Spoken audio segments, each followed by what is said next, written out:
Hello, everyone. This is my great pleasure to welcome you all to this first marketing reboot. Today,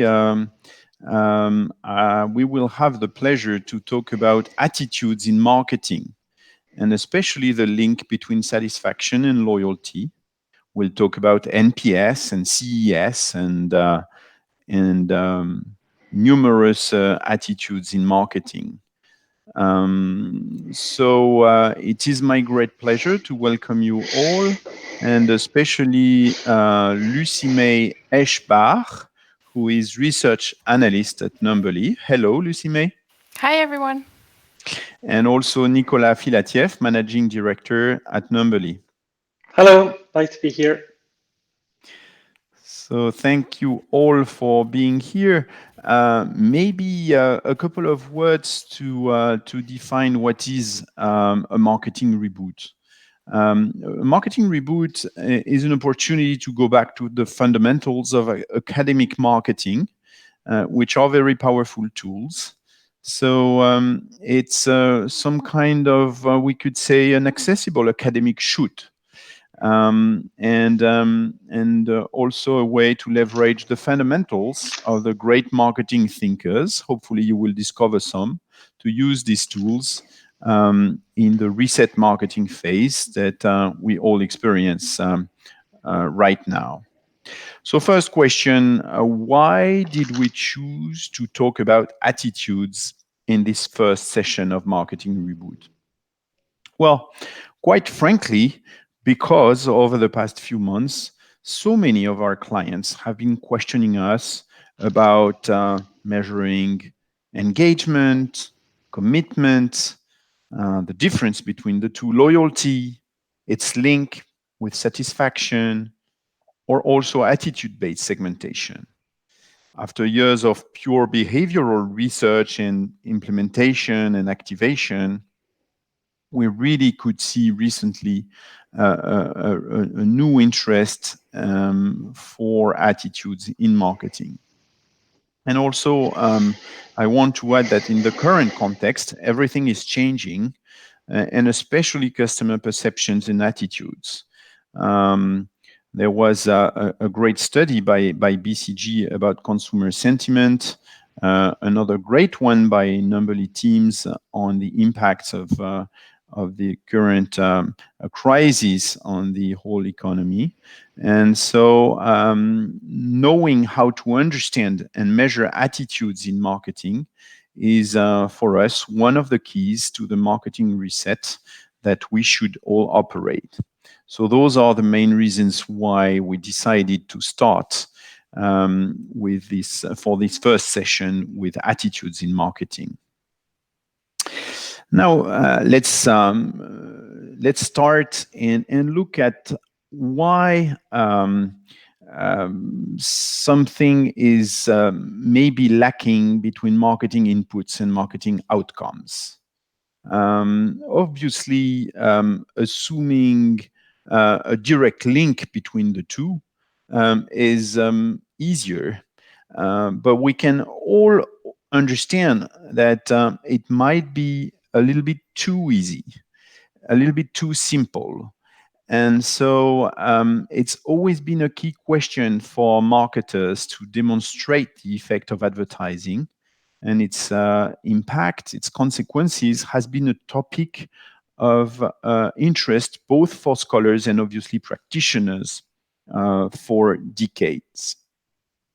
And you might remember this saying by Mr. Lambin in 1976, who said, doubling the amount of advertising does not double sales. And that is actually a key question we should all face. And so in order to find a solution to this, marketing academics and researchers came up with the idea that maybe there was something in between marketing inputs and marketing outcomes. So Nicolas, can you explain us what marketing scholars have found in between the two? Yes, let's try to have a look at the details. So indeed, there is no direct correlation between the input and the output. However, we know about what we call moderating impacts. We can describe three main elements: filters, consumer attitudes, and consumer behaviors. The filters describe our ability or willingness to treat information depending on the context we're in. You can relate them to the famous perception is reality. While in front of the same product, maybe my perception is different than yours. And over the long term, these filters end up creating attitudes. Attitudes are the combination of cognition, what and how do I understand, affect, what do I like, and experience. And they will eventually end up in consumer behaviors such as purchase, repurchase, recommendation, that will obviously have an impact on the marketing performance or business outcome. But you can see there are two arrows between attitudes and behaviors. There is a constant adjustment between the two. And when there is too much of an imbalance between attitude and behavior, we talk about cognitive dissonance. Our behavior tend to impact our attitudes over the long term so as to align them one way or the other. So to illustrate this, think about a shampoo commercial. A beautiful woman's hair blows into the wind and she looks happy, healthy, and gorgeous. I'm sure you've seen that commercial. And the underlying message is that you too could look happy, healthy, and gorgeous if you use that same shampoo she uses. And there is a reason why you've seen these commercials for so long. It's because they actually work. You experience dissonance because you want to look and feel happy, healthy, and gorgeous, but you do not necessarily use that shampoo yet. However, remember that the balance in the long run is here to mitigate the gap. So either you will change your behavior and you will buy the products, or you will change your attitude and turn it down. Thank you, Nico. So now we're going to look at attitudes. An attitude is defined as a psychological tendency that is expressed by evaluating a particular entity with some degree of favor or disfavor. And an American psychologist named Rensis Likert is known for his contributions to measuring attitudes. And you've probably all heard of a Likert scale already. And if you haven't, you've probably already answered one. You know, it's the sort of scale that you get in a survey when someone asks you whether you agree or disagree towards a specific statement, and you choose from a range to strongly disagree to strongly agree. And Rensis Likert gave his name to that scale, which is called a Likert scale. What you need to keep in mind is that this scale is symmetrical and should include 5, 7, or 11 levels of responses. And in relationship marketing, we are going to look at two different types of attitudes, which we are going to try and measure, which are satisfaction and loyalty, as there has been proven to be a link between those two attitudes, which will help us in our marketing strategy. And I think Nicolas will take us through this further on the next slide. Yes, marketing academics have been studying a lot the link between satisfaction and loyalty, especially in the 90s. First of all, in 94, with Professor Heskett, who is the first one to measure the correlation between satisfaction, which is here measured on a scale from 1 to 5, and loyalty, which is seen as the retention of a client over time. The graph to the top left, as you can see, isn't linear. We can all see the exponential curve, and that first research indicates that investing in client satisfaction will become a driver for competitiveness and growth. And in 95, there is another major contribution to marketing, which appears with a new study about satisfaction and loyalty, but with a focus on specific industries. And here, the correlation between satisfaction and loyalty actually happens to be very different from one sector to the other.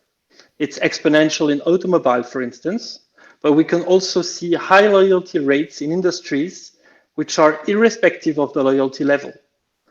And here, there are two major variables that appear in that study. First one is competitive pressure. The higher the competitive pressure, the higher the relative importance of managing satisfaction. So you could think of monopolies, for instance. And then the second one is cost of change.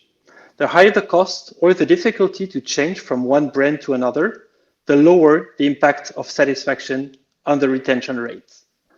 In other terms, I am dissatisfied, but I still don't change in some areas. So Thibaut, how is that possible? Yeah, thank you, Nicola. That's a tricky question, right? But in fact, when you think of several industries, say airline industry, for instance, which has always played a key role in loyalty marketing. American Airlines came up with American Advantage in 1983, and that program actually brought a lot of innovation. With that program, people actually noticed that the same consumers could travel a lot, and they sometimes didn't have higher levels of satisfaction. So it's quite surprising, and we saw with those loyalty programs that definitely the relationship between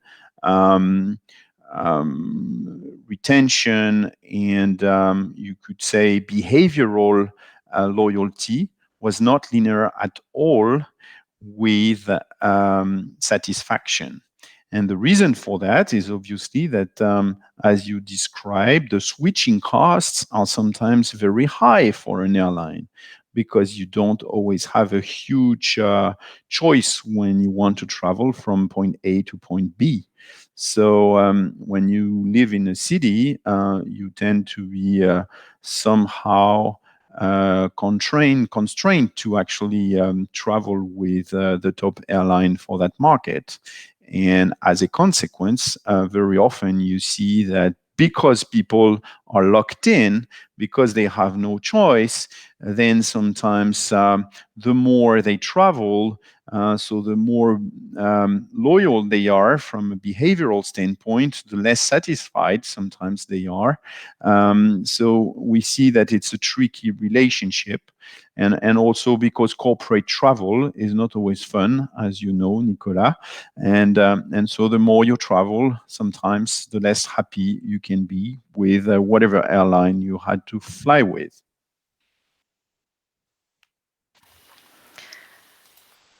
Thank you, Thibaut.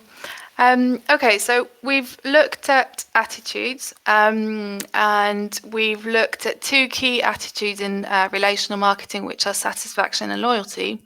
And now what we are going to want to do is measure those two attitudes, which are satisfaction and loyalty.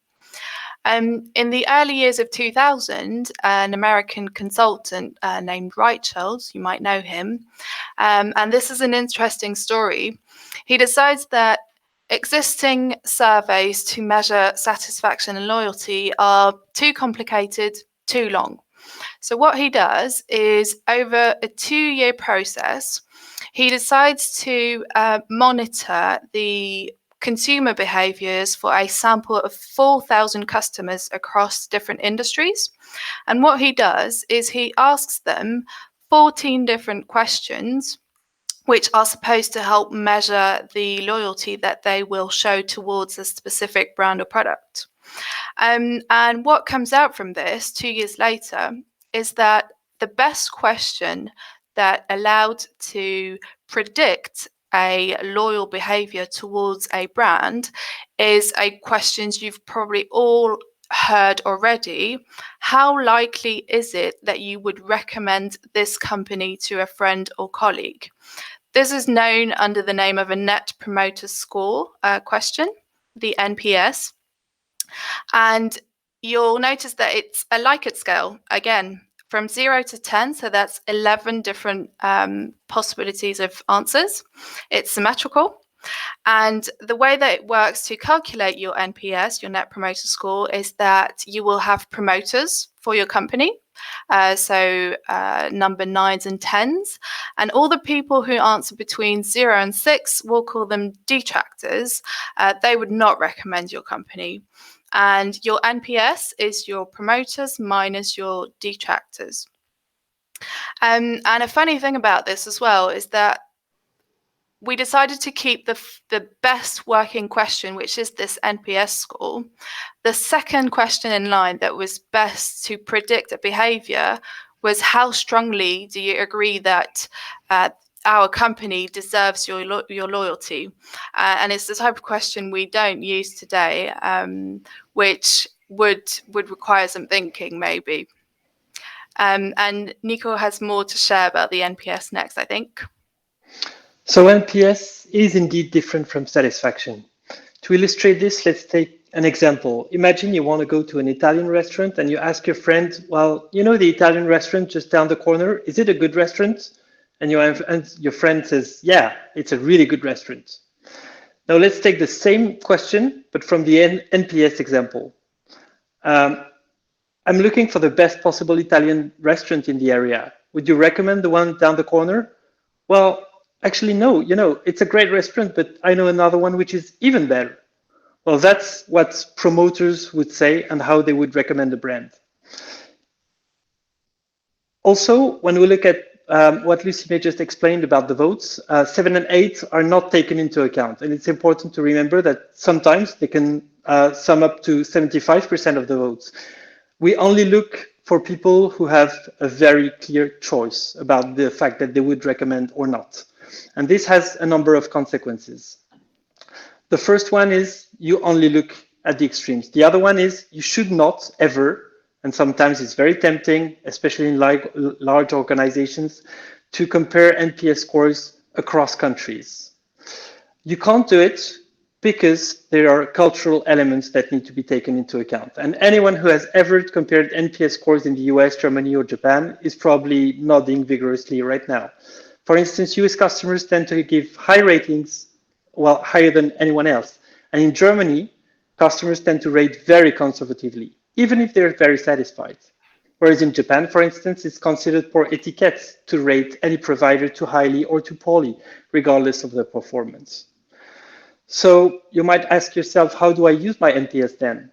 Well, there are three elements. The first one is, am I doing better than my competitors in my market? If yes, you're probably doing a very good job.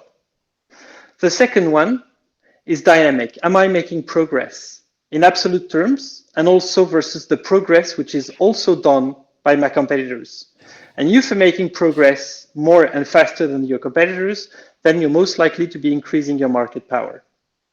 And then the very last one is specific. Look at your details. Look internally.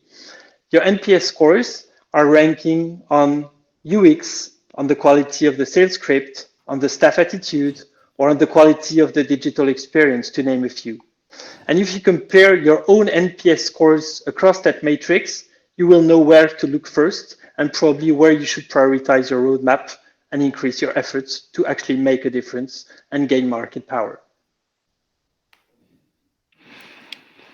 Thank you, Nicolas. And well, that's true that Reichheld just changed the game and the rules of the game with this idea of net promoter score.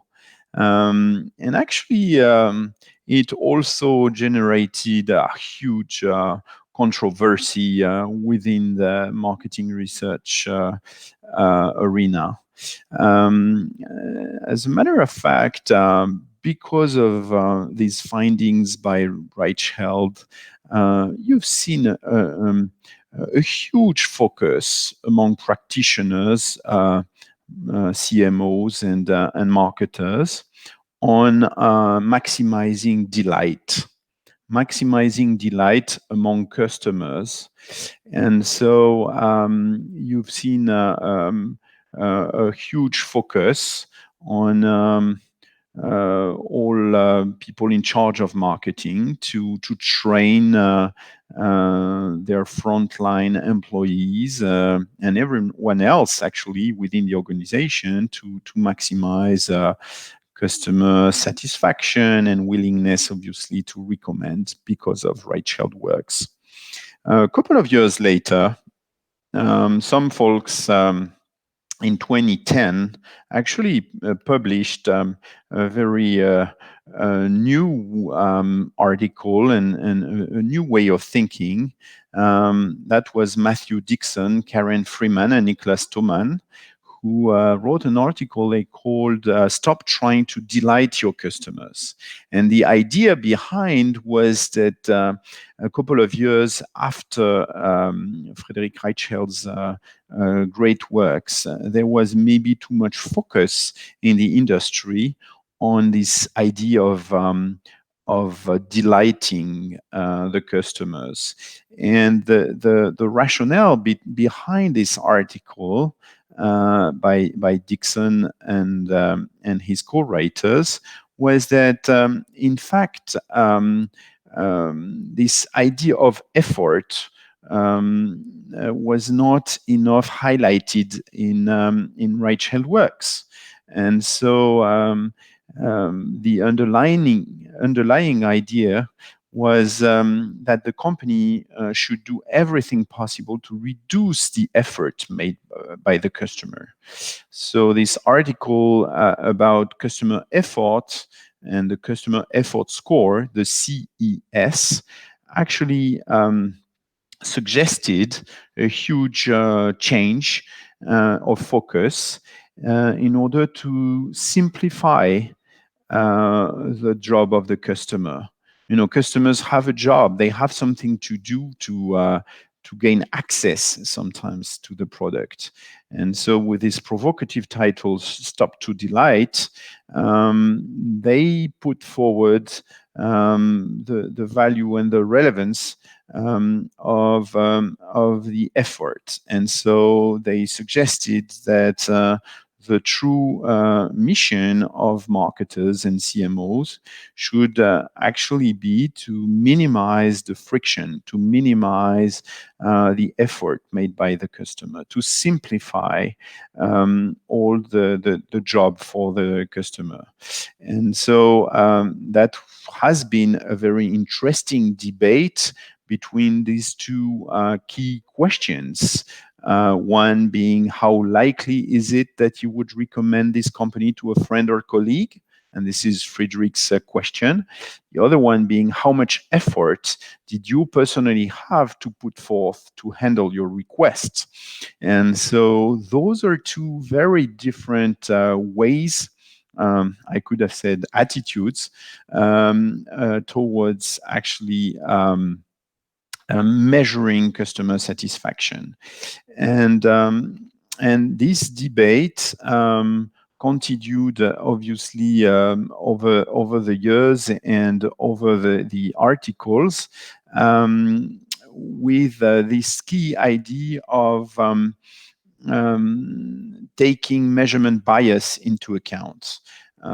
Here, a very interesting piece of research was brought by a French researcher, Sylvie Lioza, with her Tetra class model that really identified four types of services: the key services, key components of a service, the basic elements of a service, the plus ones, and the secondary ones. And this model suggests that some dimensions contribute little to both satisfaction and dissatisfaction. On the contrary, some elements are salient. For example, in the absence of this element, a high level of dissatisfaction might be what is called a basic element. Because if you don't have this, you will get really dissatisfied, and that means that it's a basic element. If you have this element, maybe you will be extremely satisfied, and that would be a plus component, plus element of the service. So basically, we can think of the coffee in a bar to sum up this model and this idea, to reconsider the different types of contribution to satisfaction by service components. And so the controversy and the discussion about the predictive power of attitudes, and how to take into account measurement bias into account has continued on and on until a point where in 2012 the Nordic School of Marketing decided to stop this discussion between NPS and CES. So they brought a key contribution here. They said that NPS was not dead, obviously, that it was great to measure a more global intention of loyalty, while CES could make a lot of sense on measuring on small samples, especially customers who had a recent interaction with a brand, and to then evaluate properly the quality of service. But in any case, those two very complementary approaches should be kept in mind. With two key ideas. One, not all dimensions contribute to satisfaction in the same way, and we saw that with the Tetra class model. And with regard to what is being measured in terms of satisfaction, which can be service interaction, service experience, then some sample biases can actually generate biases. So they should also be taken into account, and that's the contribution by the Nordic School. Thank you, Thibault. So this is the end of the marketing reboot. What are the key takeaways for you from this reboot? First of all, an attitude expresses a degree of favor or disfavor. If you want to measure this attitude throughout the survey, what you need to keep in mind is that you will be using a Likert scale, which is symmetrical and gives a range of possible answers from strongly disagree to strongly agree. I mean, on top of quantifying those attitudes, what you want to do is understand the attitude. And how do you build on that? Attitudes emerge from a series of positive or negative evaluations of different types of experiences. The first one being the long-term experience, your trust towards a brand on a long term. And for that, you'll be using a net promoter score. If we're looking at a single interaction, trying to solve a problem, for example, with a brand, in that case, we'll be talking about CES, customer service interaction. What you also need to remember is that the loyalty and satisfaction, well, the satisfaction is multi-dimensional. There are different elements to take into account, and they don't all have the same impact on satisfaction and loyalty. So you are going to want to identify which ones have the highest impact for you. But Thibault, at the end of the day, what is the point? Well, that's a good question that you ask, Lucy May, to conclude. I think we could really see today that there were very strong links between customer satisfaction and loyalty on competitive markets. So obviously, we saw that loyalty could go beyond repurchase to include also referrals and recommendations. And with Nicolas, we discussed the idea of detractors. In fact, loyalty is a complex thing. And second, we could see that a strong interest to combine attitudinal and behavioral measurement was here. So there's a great opportunity to probably work on this, identify and maybe differentiate in a given customer base the attitudinally loyal maybe customers versus the behaviorally loyal customers. And last, I think that overall we've seen hopefully a snapshot of the value of attitude-based segmentation. There is a huge potential in better measuring and understanding and identifying among existing customers the different attitudes that they have towards a brand and their different levels for each attitude, be it engagement, trust, effort, or relationship quality as perceived by consumers. So this is a fascinating topic that hopefully we've clarified a little bit today. And thank you so much, Nicolas and Lucy May. I'm sure we'll have in future marketing reboots new opportunities to discuss some of the topics that we've seen today. Thank you very much, everyone. It was a pleasure being here. Bye bye. Thank you, everyone. Bye bye. Thank you.